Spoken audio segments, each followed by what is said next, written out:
বাংলাদেশে বৈষম্য বিরোধী আন্দোলনকারী শিক্ষার্থীদের গণগ্রেফতার এবং নির্বিচারে আটক বন্ধ করার আহ্বান জানিয়েছে ব্রিটিশ ভিত্তিক মানবাধিকার সংস্থা অ্যামনেস্টি ইন্টারন্যাশনাল। অ্যামনেস্টি ইন্টারন্যাশনালের ওয়েবসাইটে ২৯ জুলাই প্রকাশিত দুটি ভিন্ন বিবৃতিতে তারা আরও অভিযোগ করে, গণগ্রেফতার এবং আটক করাদের বাংলাদেশের সরকার ভয়ের সংস্কৃতি তৈরির হাতিয়ার হিসেবে ব্যবহার করছে।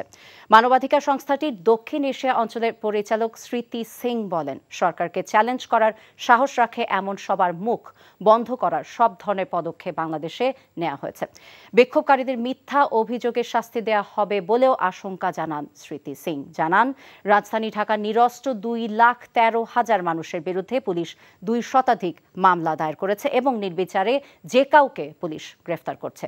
দ্বিতীয় বিবৃতিতে অ্যামনেস্টি জানায়, বাংলাদেশ সরকারের বিরুদ্ধে আন্তর্জাতিক আইন এবং মানবাধিকার লঙ্ঘনের ঘটনাগুলো তারা তালিকাবদ্ধ করছে, যার মধ্যে রয়েছে বেআইনিভাবে নিরস্ত্র সাধারণের উপর প্রাণঘাতী অস্ত্র ব্যবহার, নির্যাতন, নিপীড়ন, আহতদের স্বাস্থ্যসেবা থেকে বঞ্চিত করা এবং নির্বিচারে আটক ও গণগ্রেফতার। এখন জন্ম সনদ দিয়ে খোলো বিকাশ স্টুডেন্ট অ্যাকাউন্ট। নিজের বিকাশ নিজে কর।